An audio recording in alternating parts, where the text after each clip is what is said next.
pleasure to be here, and I want to thank the Niagara Foundation for not just hosting this talk, but actually they only invited me about 10 days ago, and you just might want to know, my schedule is very crazy, and I said, gosh, I would love to come to the University of Minnesota. This is one of the few, I haven't spoken at the University of Minnesota before, I wanted to come, and but I only had this little window, it was either today or tomorrow. And they said, okay, let's see what we can do. And they put together this talk, and I really appreciate the chance to get to come. Now, as many who are following the news, you know that since January, we've had a tremendous opportunity to restructure the relationship between the United States and the West and the Muslim world. This is growing. This is going to continue. But if you also have been following the news, you know there are tremendous questions involved with this changing relationship. And one of the hearts of those questions is, are we going to unleash more terrorism by empowering local groups, democratic movements in many Muslim countries to come to the fore and actually be involved in politics? Well, I think that you're going to hear some research that we've been doing at the University of Chicago that will help you think through this problem. What many folks have been worried about since 9/11 is not just simply problems or relationships with the Muslim world, but specifically whether Islam is causing terrorism. But it's not really just any terrorism that is at issue, and that's why I study suicide terrorism. And let me just talk about why I'm narrowing on that particular part of the problem in the first place. Suicide terrorism is the lung cancer of terrorism. The lung cancer of terrorism. It's the biggest killer in the category. The average suicide attack kills 12 times as many as the average ordinary terrorist attack. Without the element of suicide, the terrorists on 9/11 could never have killed 3,000 people. How do we know that? Because in 1993, there was an ordinary terrorist attack against the very same World Trade Center towers, where terrorists put a bomb in a truck, left the truck underneath one of the towers trying to fell the tower, and when the bomb exploded, it killed 6 people. Most people don't even know about that 1993 terrorist attack.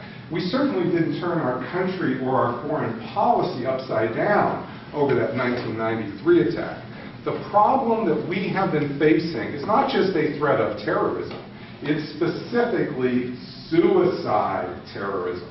That's the main problem that we face, and that's the problem we have to understand if we're going to move beyond the war on terror to actually have more productive policies.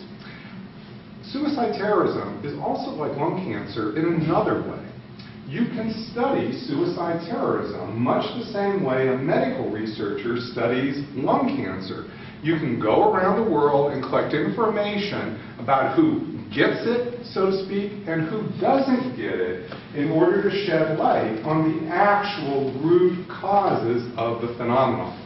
And that's the type of research I've been doing along with other folks at the University of Chicago, and actually doing this now for quite some time. Shortly after 9/11, as part of an academic article that I published in 2003, I'm the one who collected the first complete database of all suicide attacks around the world. When I published that article, that database, I knew at that point that no academic or think tank had such a global database on suicide attacks. But I was surprised when I got a call from our Department of Defense. And you're going to hear me talk about the Department of Defense a few times here. And just remember, this was the Donald Rumsfeld Department of Defense. And just remember that as you hear the findings that come forward. I was contacted by them, and then that's when I found out that our government, like the British government, well, we've been keeping statistics on ordinary terrorism for decades. We started in the 1970s. But we didn't begin to track suicide terrorism until after 9/11, and our data goes back to 1980 when the modern phenomenon began, and as a result, the Defense Department was quite eager to get a hold of our data, which I gave them in return for them funding the expansion and update of what became the Chicago Project on Security and Terrorism. And this has actually been funded by the Defense Department numerous times, several times. And again, you're going to find that really quite striking when it's the Donald Rumsfeld Defense Department that's doing that. And also by other folks, such as the Carnegie Corporation in New York, Argonne National Laboratories, and the University of Chicago itself. Because what that generous funding has made it possible for me to do is to direct a group of researchers that don't just collect information on suicide attacks in English, but are fluent in all the key native languages you would associate with the phenomenon. Arabic, Hebrew, Tamil, Russian, Urdu. We can pretty much do any language at this point. And also to collect information, pardon?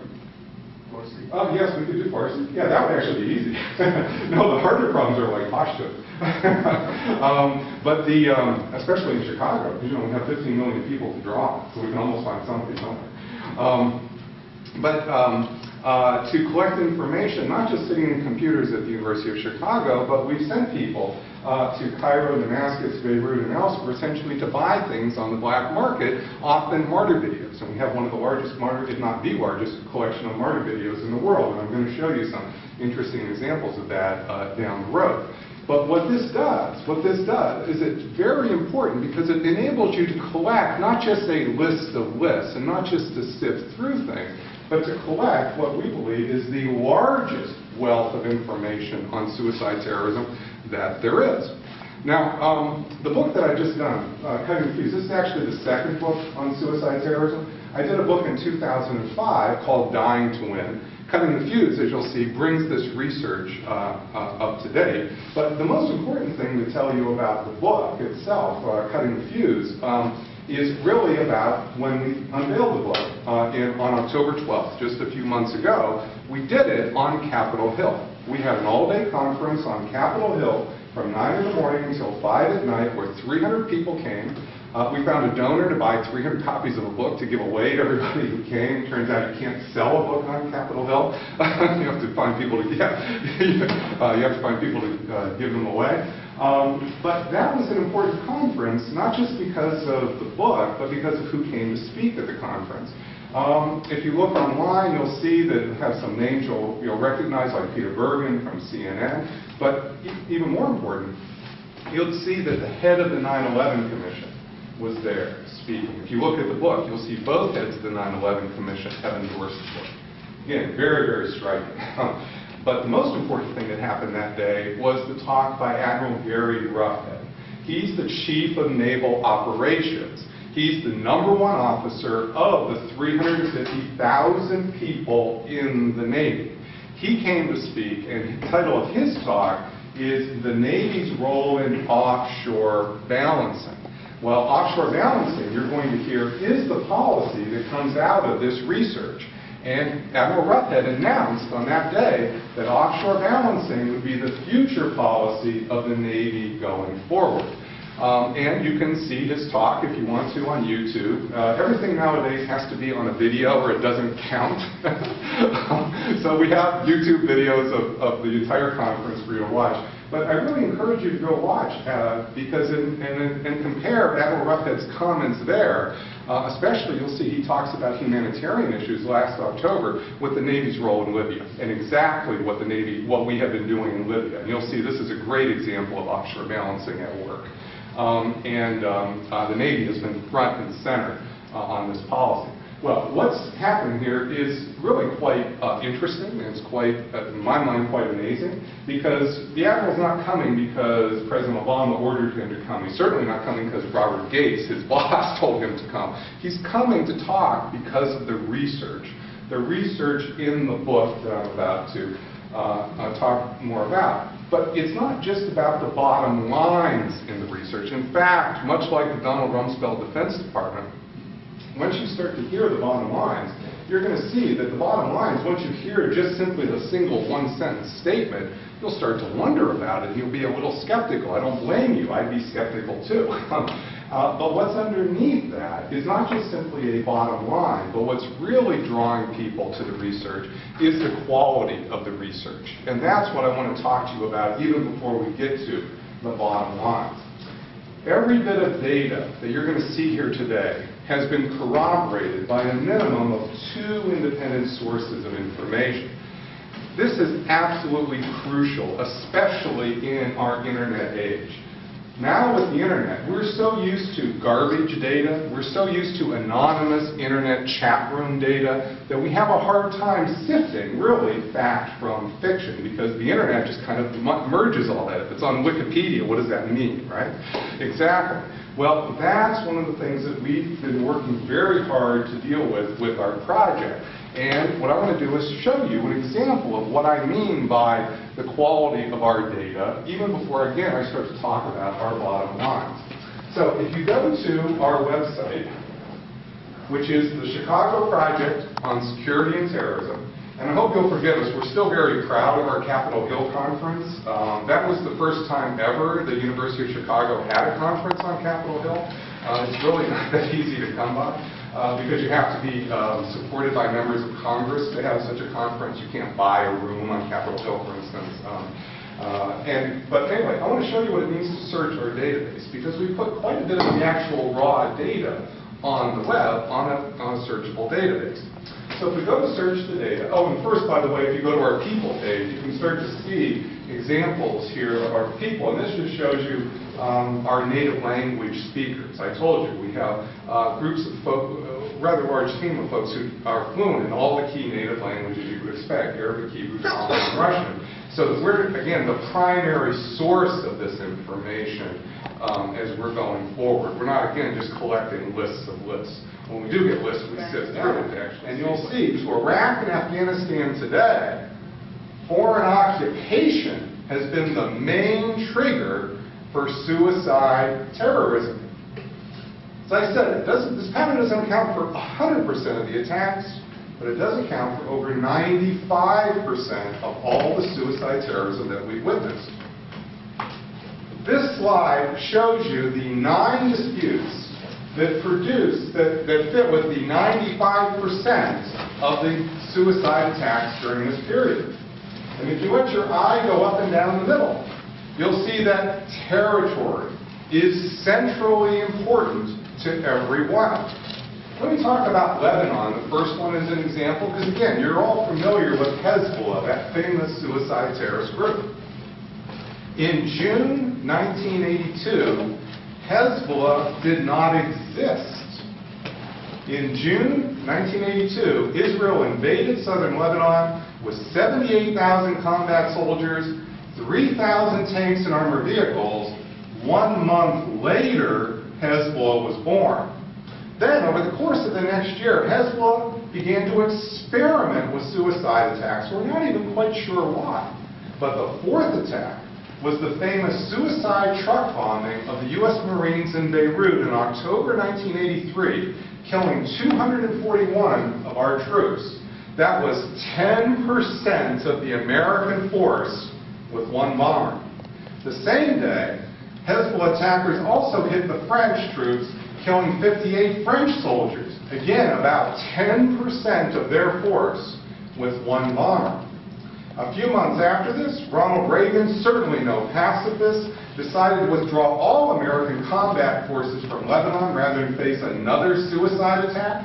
The French left when we did in 1984, and then Israel withdrew first in 1986 to a 6-mile security zone in the bottom of southern Lebanon, and then in May 2000, Israel withdrew its army from Lebanon altogether. And what's important about those withdrawals is that Hezbollah suicide attackers did not follow the Americans to New York, or the French to Paris, or even the Israelis to Tel Aviv. Do you know how many Hezbollah or even Lebanese suicide attacks there have been since the Israeli army withdrew in May 2000? 0. Not even during the summer of 2006. When you'll remember, there was a 3-week air war between Hezbollah and Israel. Now think about that for a moment. If suicide terrorism is just about a bunch of Islamic radicals looking for any old excuse for that quick trip to heaven, we should have been seeing hundreds of suicide attacks by Hezbollah in the summer of 2006. And we didn't see a single one. Now this is not a pattern. Either the onset or its decline that can be accounted for by Islamic fundamentalism. Nobody thinks Hezbollah stopped being Islamic fundamentalists.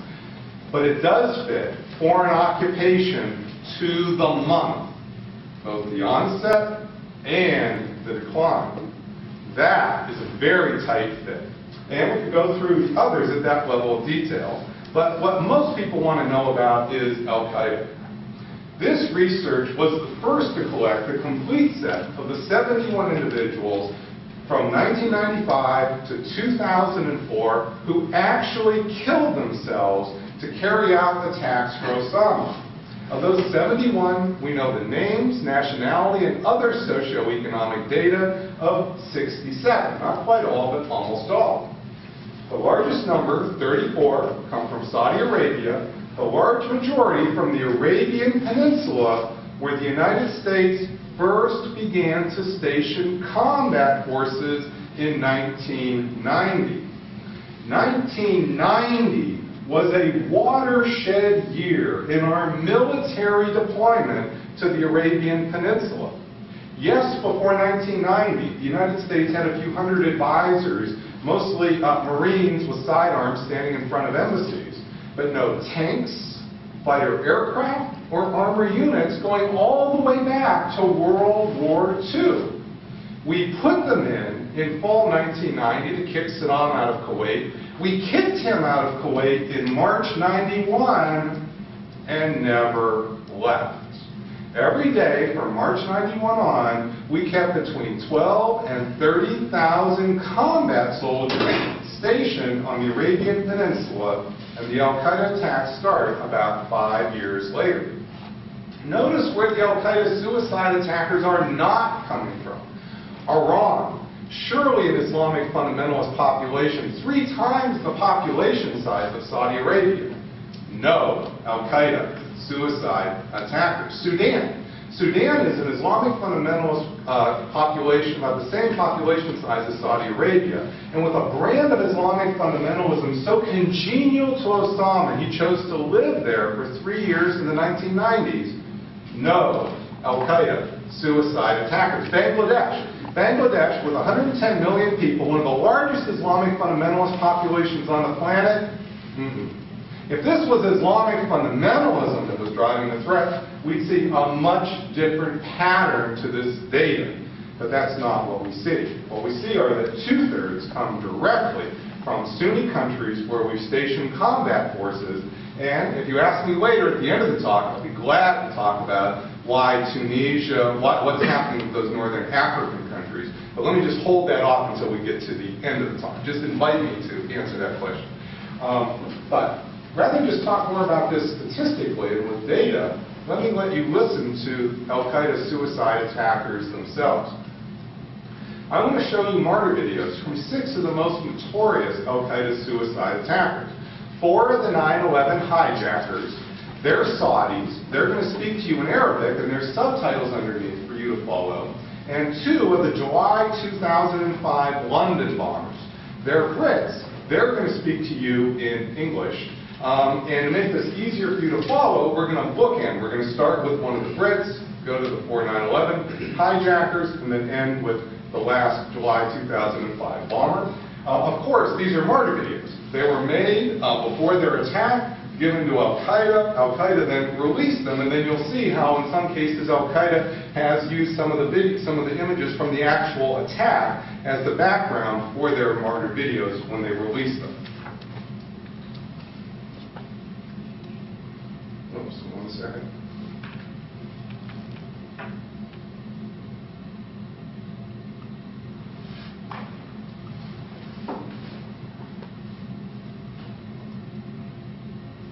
This is how our ethical stances are dictated.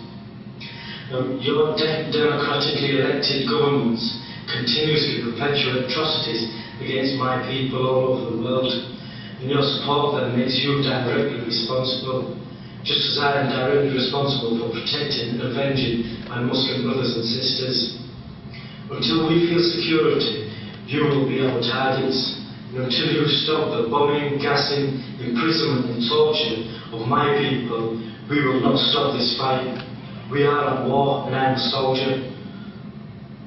وأقول للقيادة الأمريكية إن أرادت سلامة جيوشها وشعبها بل تسحب جميع قواتها من بلاد المسلمين ولتخرج من جميع أراضيهم، وإلا فلتنتظر الرجال ولتجهز توابيتها وتحفر قبورا لأبنائها ولتستعد لأن تذوق الويل والوبال القادم على قياداتها وشعبها بإذن الله.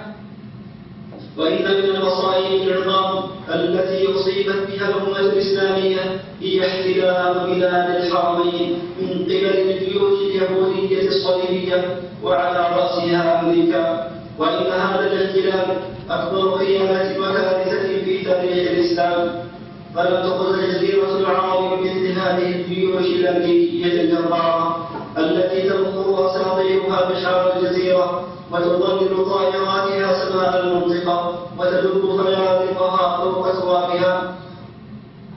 أسألكم بالله تعالى ماذا يجري اليوم في بلاد المسلمين؟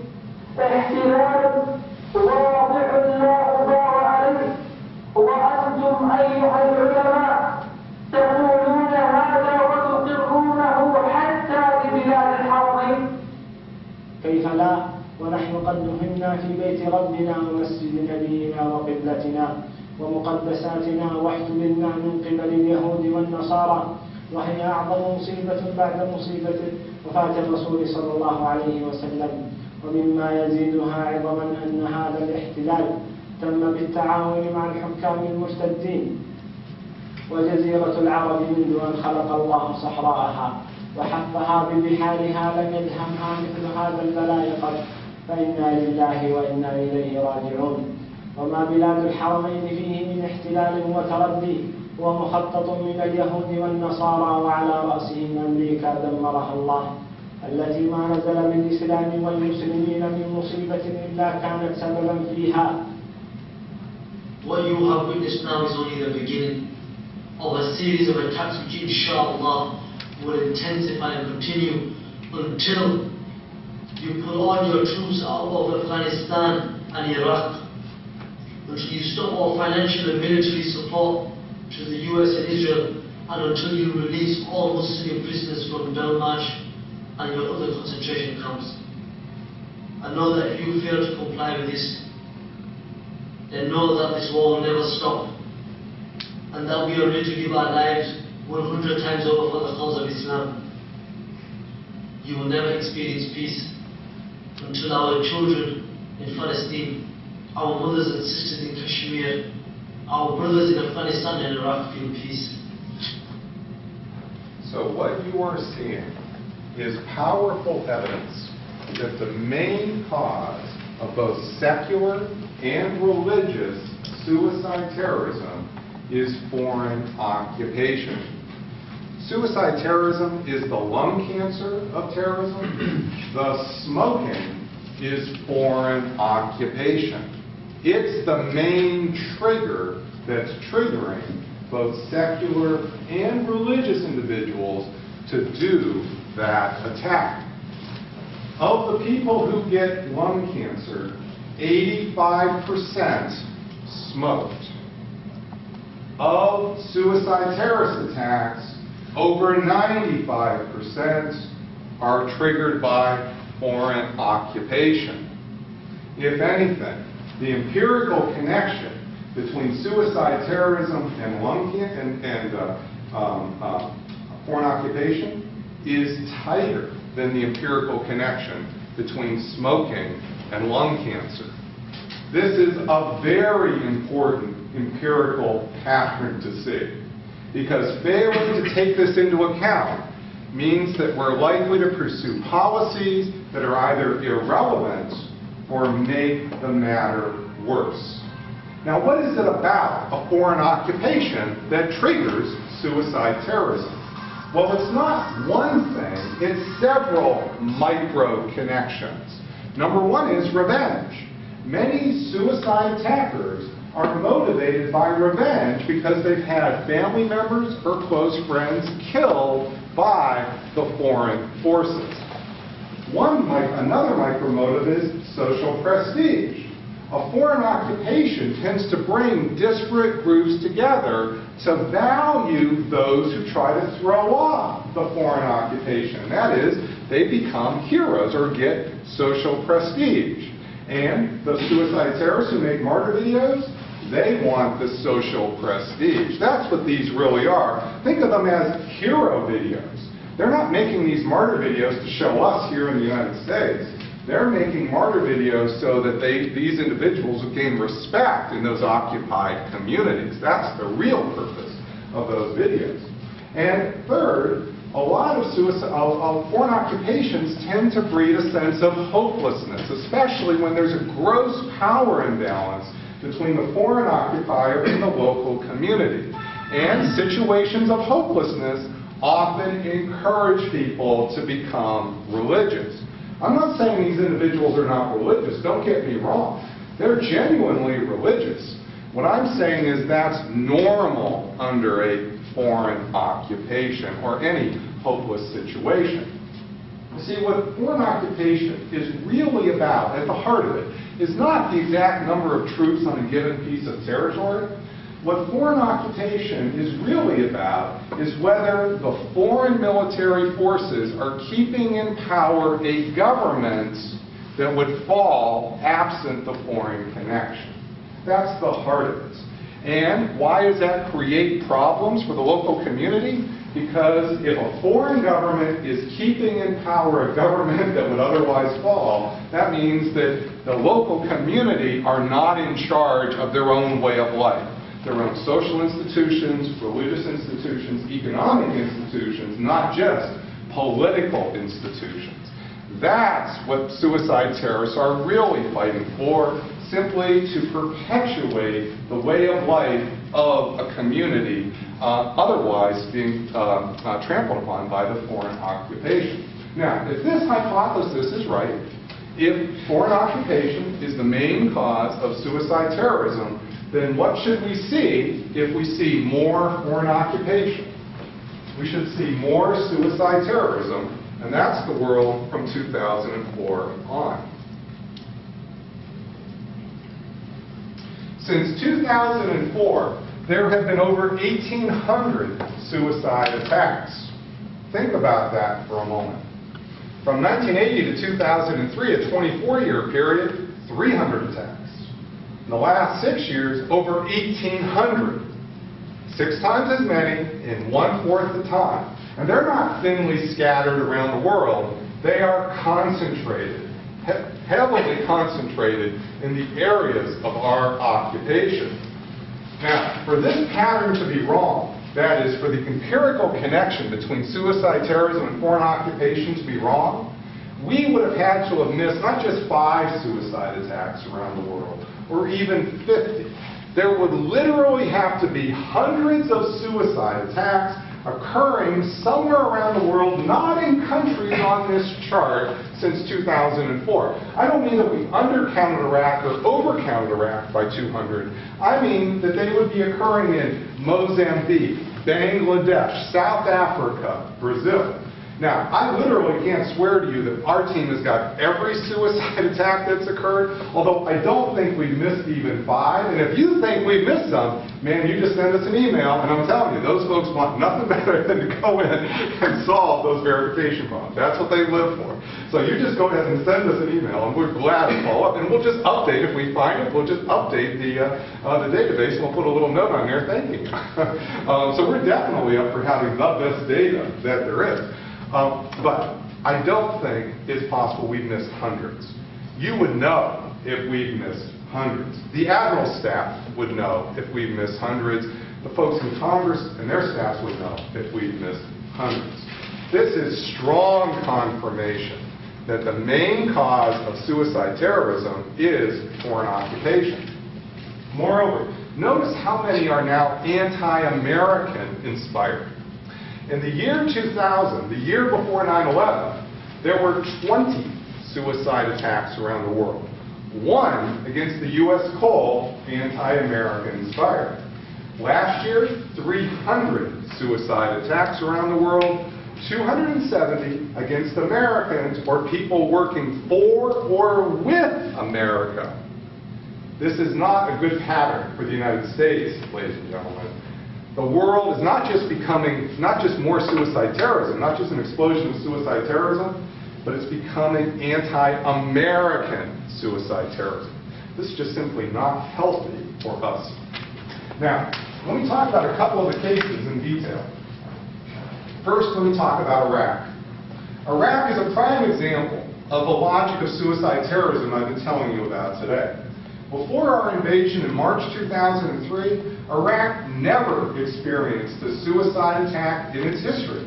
And then from 2003 on, you see it climbs to 07, and then it comes down. And it comes down to this distinctive two-step pattern. 07 to 08, 08 to 09. And 09 it's actually just slightly down in 010.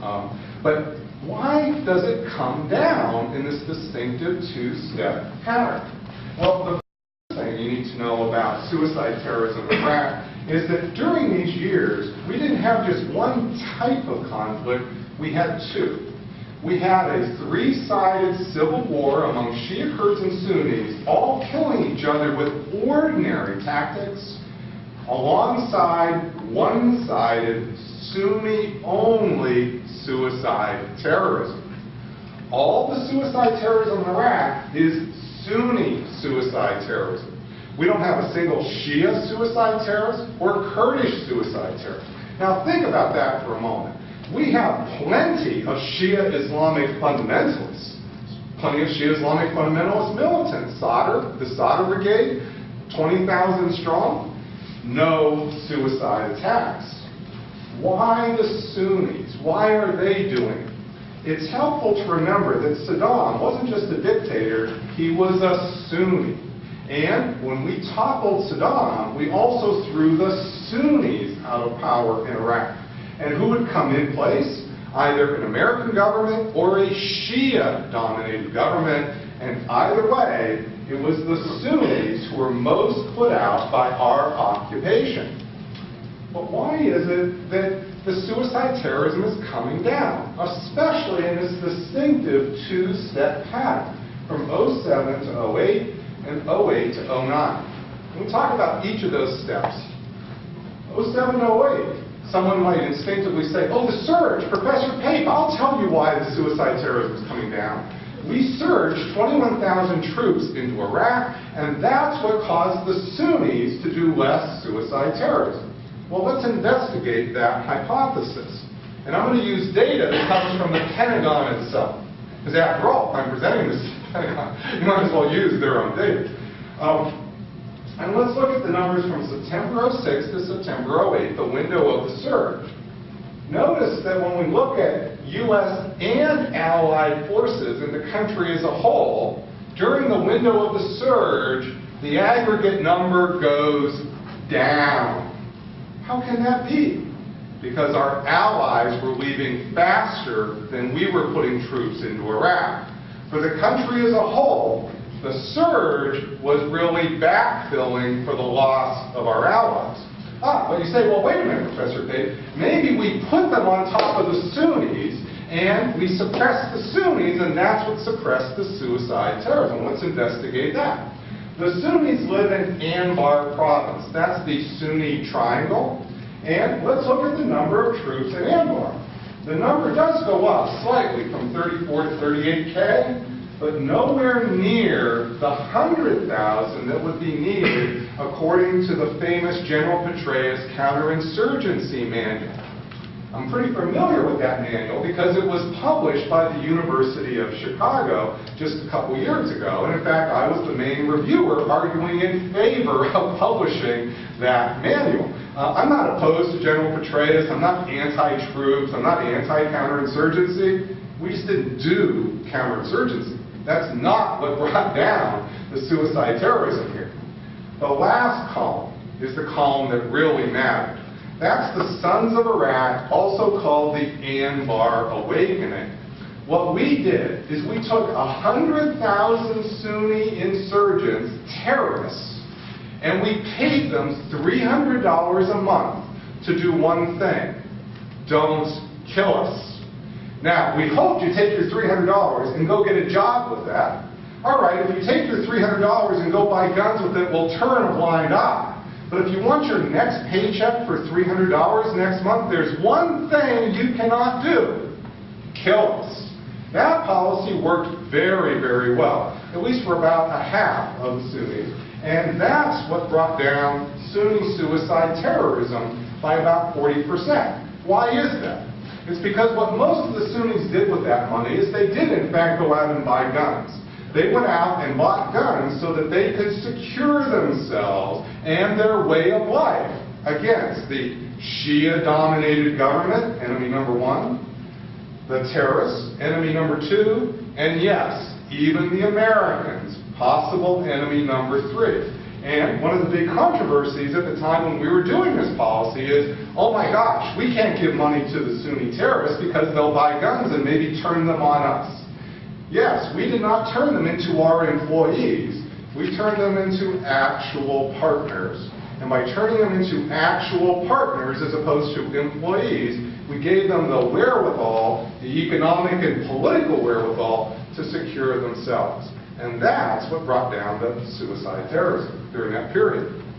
And what about, oops, wrong way. What about the next step, 08 to 09? In November 2008, that's when we signed the withdrawal accords with the Baghdad government. And since November 08, we've withdrawn over 100,000 ground forces from Iraq. And what's happened? Suicide terrorism is down over 85%. 85%. Now think about that for a moment. If you just roll back your memories a few years, you'll remember as we were debating these decisions that many folks were saying, we can't possibly withdraw ground forces from Iraq. If we do, we'll embolden the terrorists. We'll create a second caliphate on the Arabian Peninsula. What's happened in the last 3 years? We're putting the terrorists out of business. Iraq is more stable now than with any other military policy that we pursued. This is, again, an excellent, excellent data for the strategic logic you're hearing. What about Afghanistan? Afghanistan is another prime example of the strategic logic of suicide terrorism. Before we toppled the Taliban in fall 2001, Afghanistan never experienced a suicide attack in its history. Then for the first few years, you see there's just a teeny tiny number of suicide attacks. That's when it was the good war, remember? Then suddenly, 2006, kaboom, a spike up, and suicide attacks stay high. And they stay high even during the Obama surge. The last year of the Obama surge has not brought down the suicide attacks. It goes up and stays up. That's when it became, 2006, the bad war. What happened in 2006 to turn Afghanistan from the good war to the bad war? That's really the central question here. And let's start to answer it. First, the targets of the suicide attacks. The green are U.S. and NATO troops. 83% of all the suicide attacks in Afghanistan are against U.S. and NATO troops, security forces. But why 2006 is there suddenly this spike up? Let's look at who's doing the suicide attacks. We can identify and corroborate 93 of the suicide attackers in Afghanistan. We think that's a good number because last April, Army intelligence in Kabul contacted us in their secret database. They could do about 50. And they asked us what we had in our open source database. And so we gave them our numbers. And they wrote back saying that they appreciated the data and the patterns were, quote, comparable. That's as far as you can get. See, we don't have a secret clearance, so we don't get to see inside their database. But just literally, it was 10 days ago, I was in the Pentagon giving a talk similar to this, a little more detail, to the Joint IED Defeat Organization. That's the big organization in the Pentagon who's tasked to defeat the IEDs that are killing us. And one of the big IEDs is an SIED, a suicide attacker. So that's why they're, and the data still is what they've got. And the bottom line is 90% of the Afghan suicide attackers are Afghan nationals. And they're not just any Afghan nationals, they're Pashtuns. No Tajiks, no Hazaras, no Uzbeks. 5% are nationals from countries on the border of Afghanistan, and only 5% are coming from outside the zone of conflict. This is not some global jihad swirling around the world looking for a place to strike. This is regional opposition to American and Western military presence. If I showed you the data for Iraq, you'd see a similar pattern with Iraq. We don't have the Saudis coming from, who are doing suicide attacks in Iraq, getting on planes and doing attacks here in Afghanistan. That's just not what's happening. This is regional opposition, and that's why changing regional policies is so important. But again, 2006. Why are Pashtuns in large numbers doing suicide attacks against U.S. and NATO troops in 2006 onward? Well, it has something to do with military forces, but when you remember what I explained for an occupation, it's not a simple linear phenomenon. If you put in one troop, you get X number of suicide attackers, because controlling governments is a step-level function. So, but anyway, let's just look at the draw-up curve, the escalation curve in the number of troops we've been pouring into Afghanistan. Notice in 2010, that's the Obama surge, nothing special. We've been, quote, surging troops, 20,000 or more a year, for several years now. There's nothing special about the Obama surge. That's just a continuation of the same old pattern. The key thing you need to know about these early years, when there's very little suicide terrorism, is we not only had a small number of troops in the country, but they were just in Kabul. They were basically acting as Karzai's personal security forces. Now, many of you are going to know that Karzai was our choice. The CIA picked Karzai, who was not even living in the country, to run Afghanistan after we toppled the Taliban.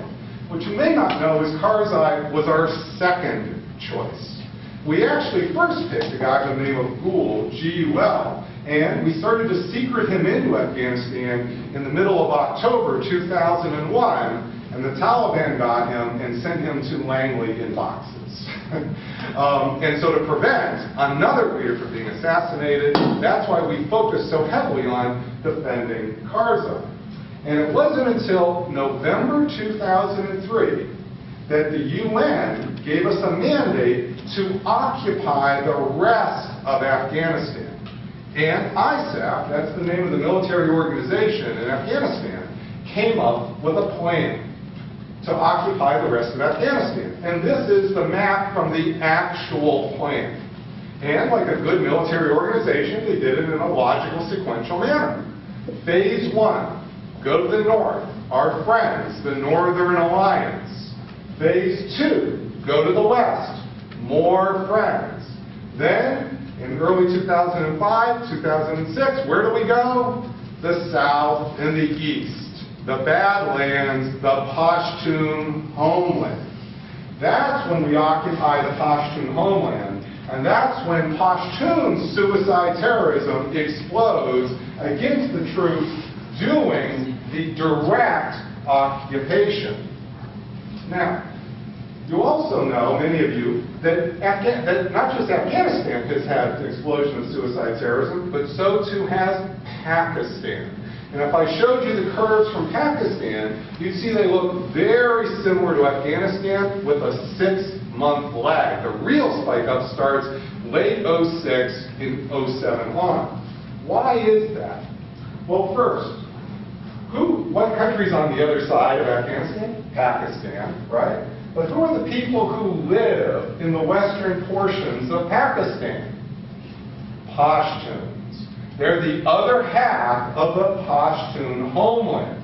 When you hear that the boundary between Afghanistan and Pakistan is not really a meaningful boundary in many ways, one of the key ways is simply with the groups. And the Pashtun homeland is simply artificially divided by this boundary that doesn't really exist in many people's minds materially. But why that pattern of suicide attacks? The key thing you need to know is that as we're directly occupying this half of the Pashtun homeland in spring 2006, we put pressure on Musharraf, then president of Pakistan, to take 100,000 Pakistani army troops who were stationed in the eastern part of Pakistan against who's the #1 threat to Pakistan?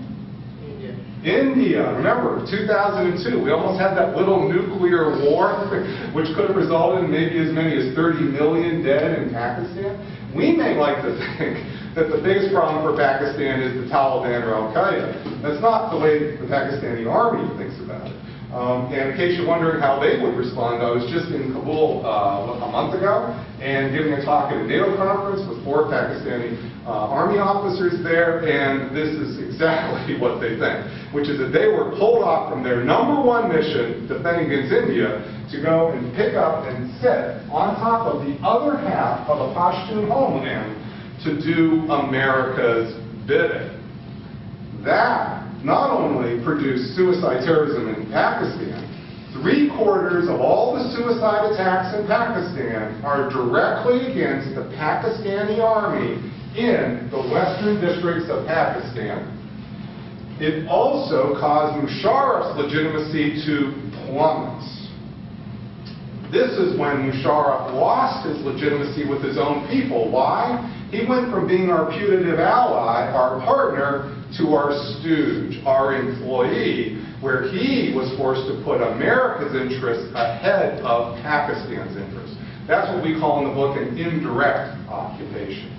And what happened? As we saw Musharraf's legitimacy and support inside of Pakistan plummeting, we got nervous, and we decided to get a backup. And who did we get? Benazir Bhutto. Benazir Bhutto was the woman who ran Pakistan in the 1990s.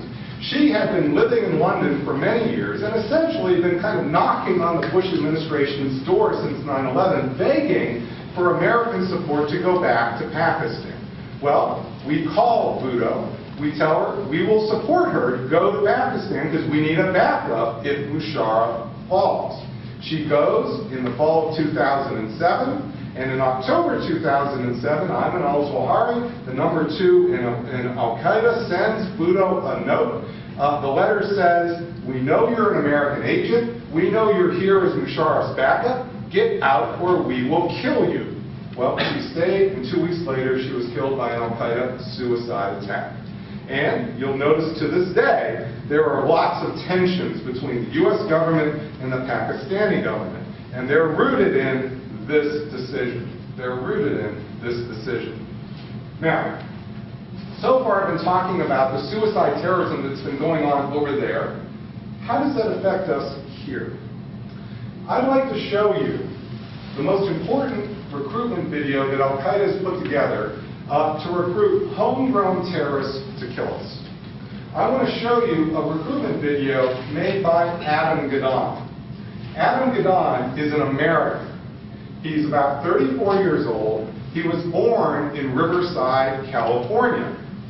Adam Gadon, his name is Adam. His father was Jewish. When the family was young, the family as a whole converted to Christianity. And when Adam was a teenager, he converted to Islam. Since 1998, Adam has been living with Osama either in Afghanistan or now, we believe, in the western parts of Pakistan. Adam is the poster child to recruit homegrown terrorists to kill us. This is a video that's called his coming out video, where his face was shown for the first time. It came out in 2006. I just want you to listen to Adam's pitch. About 2/3 of the way through, remember the Fort Hood shooting spree. It's crucial for Muslims to keep in mind that the Americans, the British, and the other members of the coalition of terror have intentionally targeted Muslim civilians and civilian targets, both before as well as after September 11th. In both the first and second Iraq wars, as well as in their forays into Somalia, and the Sudan, and Afghanistan, just to give you a few examples. And they've done this with the support and backing of their populations and electorates. I mean, even if there have been some feeble protests scattered here and there in the West, chiefly against the latest war in Iraq, all the same, the governments who started these wars have been re-elected by a majority of the popular vote. In their aggression against Afghanistan, which for Westerners and their mercenary sympathizers is the least controversial of Bush and Blair's terrorist wars, they have targeted civilians for assassination and kidnapping. They kidnapped any non-Afghans they found and shipped them off to Guantanamo or worse. Many were handed over to the American and British-backed despotic regimes of the Islamic world to be brutally interrogated. And with the blessed support of that notorious Afghan killer, Hamid Karzai, they've murdered thousands of Afghan civilians as they slept in their beds, traveled on the roads, attended weddings, and prayed in the mosques. I know they've killed and maimed civilians in their strikes because I've seen it with my own eyes. My brothers have seen it. I've carried the victims in my arms. Women, children, toddlers, babies in their mother's wombs. You name it, they've probably bombed it. I could go on, and that's just Afghanistan. We haven't talked about American and British atrocities in the two Iraq wars. Let's take a look at the latest to be revealed. In Mahmoudiyah, 5 American soldiers gang rape an Iraqi woman, and then to hide the evidence, murder her and 3 members of her family and burn her body. And then, when armed mujahideen take revenge on the unit which committed this outrage and capture and execute 2 of its members, they're called terrorists, and Muslims are supposed to disown them or face the consequences. And I'm not saying that we should go and slaughter their women and children one by one like they did ours at Haditha and Ishaqi and Mahmoudiyah and God knows where else. Even if some of our legal experts have printed that. And even if it's hard to imagine that any compassionate person could see pictures, just pictures of what the Crusaders did to those children and not want to go on a shooting spree at the Marines' housing facilities at Camp Pendleton. But what I am saying is that when we bomb their cities and civilians like they bomb ours, or destroy their infrastructure and means of transportation like they destroy ours, or kidnap their non-combatants like they kidnap ours, no sane Muslim should shed tears for them. And they should blame no one but themselves, because they're the ones who started this dirty war, and they're the ones who will end it, by ending their aggression against Islam and Muslims, by pulling out of our region, and by keeping their hands out of our affairs. And until and unless they do that, neither forced state-style police raids, nor Belmarsh or Guantanamo prison cells, nor the mosques and imams advisory council will be able to prevent the Muslims from exacting revenge on behalf of their persecuted brothers and sisters. So, no 72 virgins. Hardly any discussion of Islam as a religion. From beginning to end, this is an empathetic plea to respond to the plight of a kindred, yes Muslim, a kindred population facing atrocities under a foreign occupation. This is what we're up against, and why our, quote, information war is going nowhere. You're not going to beat this by getting a Muslim cleric to stand up and declare terrorism is against the Quran. They know that. They know that. This is what we're facing. We're facing, notice also that if you're following along with what Adam said, notice how good of a politician he is. He's spinning the facts, exaggerating the facts, using them for his own purpose. But notice how underneath it, the events he's citing are real events. If you Google them, you will find each of those events is real. He, of course, gives us no credit for policing ourselves. There have actually been trials of we put our own folks on trial for many of those events, but nonetheless, we should notice that this is the main appeal that they're making. That's why they're putting it forward in a video like this. And unless we recognize what we're up against, again, we're either likely to do something that's irrelevant or make the problem worse. Now, what should we do? I don't think that we should simply cut and run or be isolationists, withdraw into America the fortress, and isolate ourselves from the rest of the world. Because I believe we have important interests and obligations, and yes, sometimes even moral obligations, overseas. Nor do I think that we should simply stay and die. That is, simply continue with a policy of large overseas ground forces, especially in Muslim countries that are producing more terrorists than they're killing. Instead, I advocate for a policy called offshore balancing. Offshore balancing is a strategy for the United States overseas that relies, when military force is needed at all, mostly on offshore air and naval power, And if ground forces are needed, quickly deployable and retreatable ground forces that go in and out very quickly. But offshore balancing is not mostly a military policy. Mostly, the onshore part is onshore economic and political power to empower local allies to be able to do most of the heavy lifting themselves. This policy of offshore balancing is in fact not really new. It's the policy that we had for decades in the 1970s and 80s in the Persian Gulf, when we successfully secured our interests there without stationing a single combat soldier on the Arabian Peninsula. It's the policy that kicked Saddam out of Kuwait. It's also the policy that we left and departed from in the 1990s to go to onshore military presence, which produced all the problems. This is the policy offshore balancing, which kicked the Taliban out of Afghanistan in the first place. In the fall of 2001, the Taliban controlled 90% of the country. What did we do? Did we put in a big army? No. We put in 50 guys on the ground, and we used offshore air and naval power, but mostly we used economic and political tools to empower the Northern Alliance. And in 6 weeks, they kicked the Taliban out of the country, they destroyed al-Qaeda's camps, and Afghanistan was the good war until we departed from that policy of offshore balancing in 2006, and it became onshore military presence. And what I would do in Afghanistan is I would move to this policy of offshore balancing over a 2 or 3 year period. And I'm glad to talk to you, those who want the details of the plan. I'm glad to talk to you about it. But by the way, the plan is very similar to the plan I advocated for Iraq when my first book came out in 2005.